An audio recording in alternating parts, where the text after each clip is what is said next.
Okay, when will the Saints start marching on again? Southampton haven't won a game in 1 month. Now, the last time they actually won was November the 8th. That was last month, and it was against Leicester City. Just a lone goal victory. When will they continue winning again? At first, they were second position, and everyone felt, okay, there is actually a new club coming up to break into the top four. But right now, they are not there. They are fifth currently, and Man United moving on to third. Hello and welcome. I'm Cecilia Omogbe, and you're watching Sports This Morning. First day headlines. And Edwin Okon is targeting top spot in Group D, and he believes that facing Sweden, Australia, and of course USA would definitely bring out the best in Super Falcons.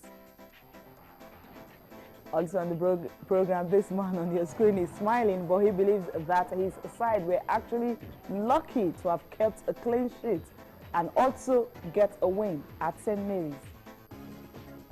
And the International Olympic Committee is making hosting the game cheaper and easier. This simply means potential hosts don't even need to have up to $51 million to have a successful ceremony. You remember what happened in Russia at the Winter Olympics, Sochi, where they needed up to $51 million to actually host the tournament. But with what they have come up with, you don't really need that much. And also, more cities can even host in a particular country. Well, let's just see how they arrived at this in Monaco yesterday.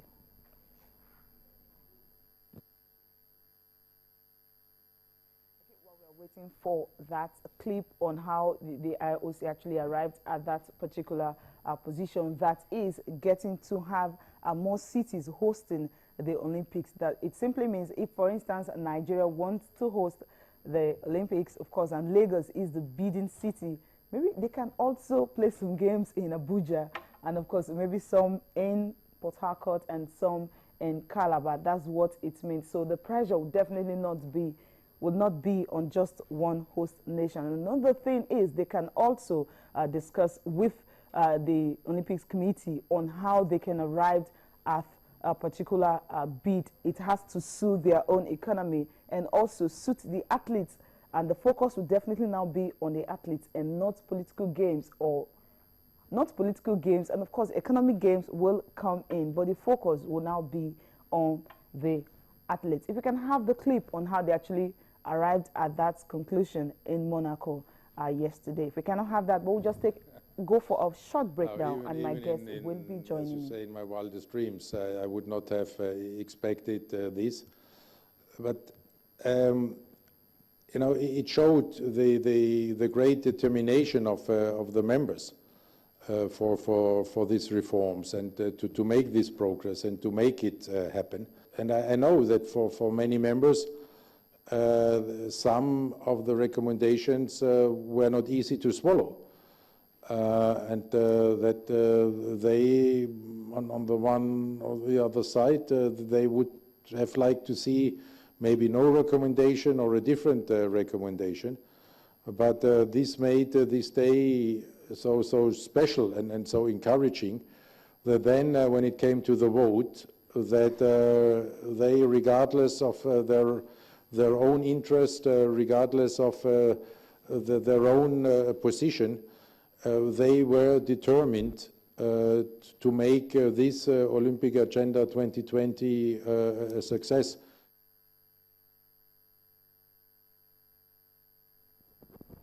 Okay, now you heard what he had to say. Now, yesterday we actually talked about the Super Falcons, of course, if they can get out of the group. Before my guest joins me, we'll just take a look at some of your tweets. So many actually came in, but we'll just take some few before we start the program, starting with Onoviran Stephen.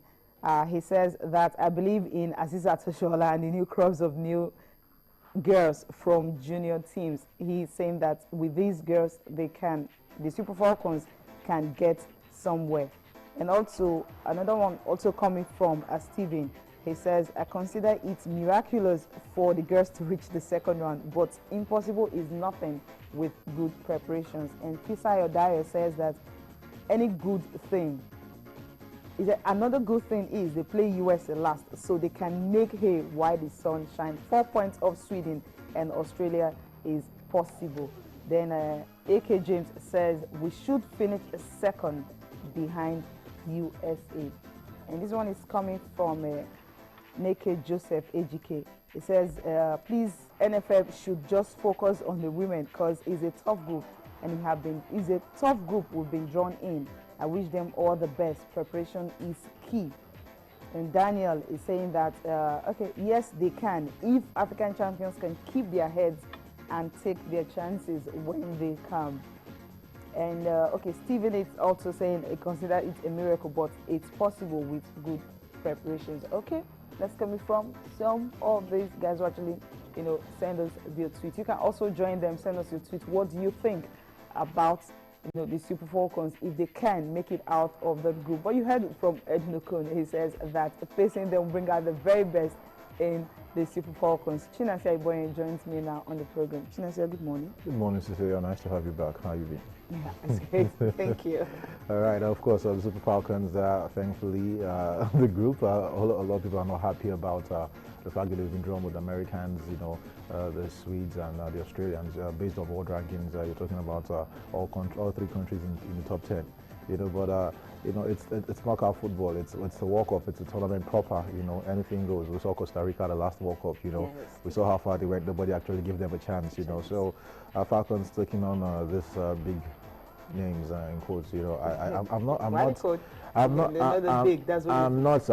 really scared of. I think they can hold their own with this crop of young players I've seen. You know, Asisat Oshoala and her cronies. You know, apparently I think. This would be something we might all smile about, even if they did not progress. But I'm expecting to see something really nice from the Falcons. But I think the confidence coming from Eddie Okon is really a huge one. I am quite confident. Yes, because he actually said that. Okay, I just take the quote from him. He said, "We are not afraid of any team.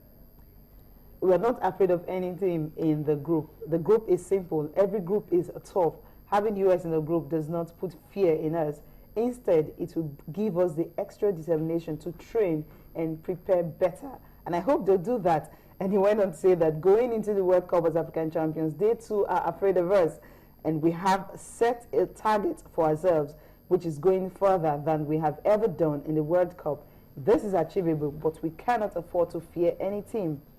All we need to do is to prepare very well and then come out to play. We are hoping to top our group, which is our targets.